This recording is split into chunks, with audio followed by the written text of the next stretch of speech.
Vous êtes sur RTL. RTL Matin. La France Qui se lève tôt.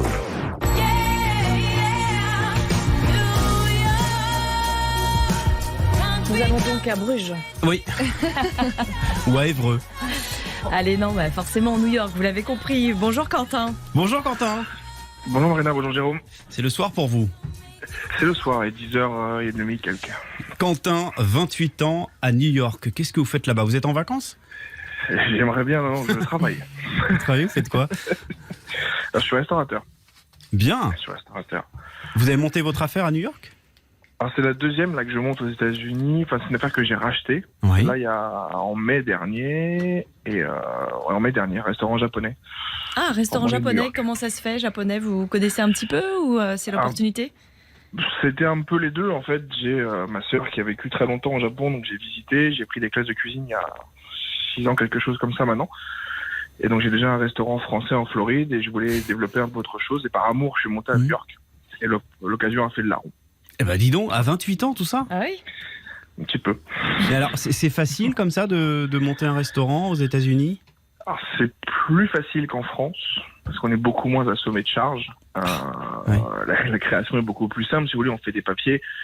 Et si on se démerde pas trop mal, en 15 jours, 3 semaines, on signe le bail et le restaurant est à vous. C'est assez facile. Ouais, mais vous cuisinez vous-même ou vous gérez le restaurant? Comment ça se passe? Non, je cuisine moi-même. Donc vous cuisinez la cuisine japonaise? Tout à fait. Voilà, et vous avez combien de salariés? 5 sur celui-là. 5 sur celui-là, et en Floride? On est sur une vingtaine sur la haute saison. Et Vous gérez les deux à distance du oui. coup Alors, en Floride, j'ai un associé, on est 2 Ouais. partenaires, et là, ici, je suis tout seul. Donc, après, on fait un aller-retour une fois par mois pour contrôler que tout se passe bien. Oui. Et puis voilà. Et on peut vous trouver où à New York? On peut me trouver à Jersey City. Oui. Donc c'est la ville juste en face, en fait il faut juste traverser la rivière. Pour les Parisiens qui nous écoutent, c'est un peu comme Charenton, si vous voulez, pour la région parisienne. On prenait le train de Manhattan, c'est 2 stations, et je suis à 10 minutes à pied de la station de train à peu près. D'accord. Et quand vous étiez en France, vous étiez également cuisinier ou pas? Ouais, alors j'avais une compagnie de catering, de traiteur, pardon. Ouais. Je travaillais du coup en région parisienne, sur les bateaux, la Seine, les événements privés, les mariages, des choses comme ça déjà. D'accord, oui, donc c'est votre métier de base. Oui. Mais quel a été pourquoi les États-Unis? Quel a été le déclic? Mon associé de Floride voulait y partir et j'avais rencontré ma femme Manon en Europe il y a 5 ans, et du coup l'idée de se retrouver était plus simple pour moi de venir ici que pour elle de venir en France. Oui. À ce moment-là. Et c'est parti comme ça, quoi. Enfin, un peu sur un coup de tête, j'ai envie de vous dire. Ça Oui. s'est fait en moins de 6 mois. D'accord, et c'était en quelle année? 2020, août 2020, pendant le Covid. Ah oui, tant qu'à faire. Et ça a été facile, compliqué justement par rapport au Covid? Du coup, en Floride, on vit pas le Covid de la même manière du tout C'est-à-dire? qu'en France. C'est-à-dire que les bars étaient ouverts, les boîtes de nuit étaient ouvertes, on n'avait pas le masque, on allait boire des verres. Ça avait fait beaucoup jaser à l'époque. Hein. Ça a fait beaucoup jaser, c'était le seul état des États-Unis qui était totalement ouvert, donc pour le business, c'était super prospère. Et vous n'avez pas été touché par le Covid? Écoutez, je touche du bois, j'étais vacciné 3 fois et je l'ai pas eu. D'accord. Donc vous avez déjà 2 restaurants à 28 ans, après, je le rappelle, une sacrée expérience en France quand même. Vous avez un projet d'un 3e restaurant aux États-Unis? Ouais, non, on est en train de voir là, du coup, Oui. avec quelqu'un que vous avez déjà eu au téléphone il y a quelques semaines, qui est patron de monrêveaméricain.com. On est en train de développer du coup une petite franchise de celui que j'ai à New York, Oui. sur la baie de Tampa en Floride, sur le premier semestre 2023, et un autre sur Manhattan, deuxième semestre 2023. Oui, bon, vous êtes un entrepreneur. Ouais, dans l'avantage, l'âme. ce que je vous dis, c'est qu'ici c'est facile, c'est qu'en fait, Ouais.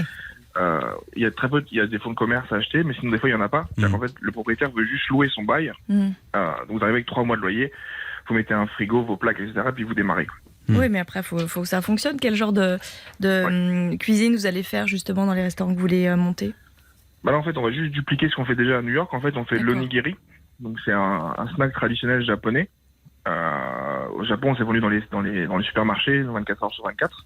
Ah oui. En fait, c'est juste du riz à sushi. Dedans, on y met à peu près ce que vous voulez, en Ouais. fonction de là où vous êtes. Un peu Du un poulet, snack, enfin du beurre. un fast-food du japonais. snack. D'accord. C'est ça. Mais c'est gluten-free. C'est healthy. On cuisine sans beurre, sans graisse, et tout ce qui s'ensuit. Donc, c'est vachement bien. Et donc la clientèle est au rendez-vous, il n'y a pas de problème? Bah, surtout aux États-Unis, le gluten free c'est un vrai problème, donc on a vraiment une grosse majorité de clients. C'est le sans gluten, hein, je sans traduis. gluten, pardon, excusez-moi. Ouais, non. Excusez-moi. Le sans gluten, oui. On a une grosse clientèle ici sans gluten. Et pourquoi c'est important aux États-Unis le sans gluten? Mais il y a une communauté importante autour de ça parce que normalement c'est les gens qui sont malades qui prennent pas de gluten. Parce qu'il y a beaucoup de cœliaques et parce que leur farine, en fait, et leur manière de traiter les produits font que leurs farines sont hyper gluten. Ah, ok. C'est-à-dire que même moi qui suis un amoureux de la baguette, je peux rentrer à Paris en manger 5 dans la journée, ça va très très bien aller. Ouais. Je vais manger 3 parts de pizza ici, je vais me sentir ballonné pendant 4 heures. C'est fou ça. Hein. C'est la manière de travailler des produits totalement différente. Vous avez le temps de profiter un peu de la vie new-yorkaise, Quentin? On essaye, ça dépend. Mais sinon, ouais, j'aime bien aller voir des spectacles de stand-up. Ouais. J'ai la chance du coup d'être bilingue, donc on comprend un petit peu. Leur humour est un petit peu différent du nôtre, mais j'aime bien aller une fois tous les 15 jours, une fois tous les 3 semaines, me faire un spectacle sur Manhattan et un bon dîner. Vous vivez dans New York? Non, Non. en New Jersey. Oui, parce que la vie est très chère hein, quand même à New York. Hein, il faut Inabordable. inabordable il paraît carrément. que les loyers ont vraiment grimpé de manière exceptionnelle, justement depuis le Covid. C'est sur Manhattan, du coup, ça a baissé un petit peu et c'est le New Jersey, donc Charenton, pour vous donner un exemple, c'est vraiment doublé. Ouais. Là, au-dessus de mon resto, un studio de 40 mètres carrés, c'est $2000. Waouh. Quand même. C'est fou. Hein. Ouais, ouais. Mais du coup, il doit y avoir pas mal de gens qui ne peuvent plus se loger. Bah, ils vont plus loin, du coup. Et vous-même, vous êtes installé en appartement, en maison? Je suis en maison. Oui. Donc une belle maison dans le New Jersey à 28 ans. Tout va bien? C'est jardin. Oui, tout va bien. Ça Ouais. va. Ça va. Et, Mais ouais, non, c'est la vie un petit peu différente, pardon. ouais. Il y a quand même dans un coin de votre tête, vous vous dites ça peut aussi s'écrouler du jour au lendemain. C'est un petit peu le danger qu'il y a aux États-Unis. Hein. Ça peut s'écouler du jour au lendemain. Il n'y a aucune sécurité. Que ce soit pour mes salariés ou pour moi, il y a zéro sécurité. Zéro sécurité, c'est-à-dire? Non. C'est-à-dire que l'employé n'a pas vraiment de chômage. S'il travaille, il a peut-être droit à $250 par semaine pendant peut-être 2 mois. Et c'est tout. Si vous cassez la jambe, vous n'avez pas d'assurance, ça vous coûte 15 000 à peu près. Quelque chose qui s'ensuit. Après, si demain je plante la boîte, j'ai que mes yeux pour pleurer, etc. Après, l'avantage, c'est que si je retrouve un travail, je traverse la rue, comme disait notre cher président, et par contre, c'est du travail. Et vous avez le projet de revenir en France ou votre vie maintenant elle est aux États-Unis? Aux États-Unis, je sais pas. En France, il y a peu de chance. Oui. Je suis très honnête. Pourquoi? Parce que, en tout cas, ici, ailleurs, je sais pas, mais en tout cas, ici, on se sent un peu plus libre. On prend sa voiture, à partir du moment où on a payé ses taxes, on est tranquille, il n'y a pas de radar, il n'y a pas des flics avec des jumelles à tous les coins de rue. Il y a plein de choses qui font qu'on se sent quand même beaucoup plus libre au jour le jour. Voilà, Moins de contraintes. Ouais. Vous parlez de la circulation, là, mais il n'y a pas que ça. Bon, il y a un peu tout, en fait, si vous voulez. Ouais. C'est que, en tant qu'entrepreneur, je vais vous donner un exemple.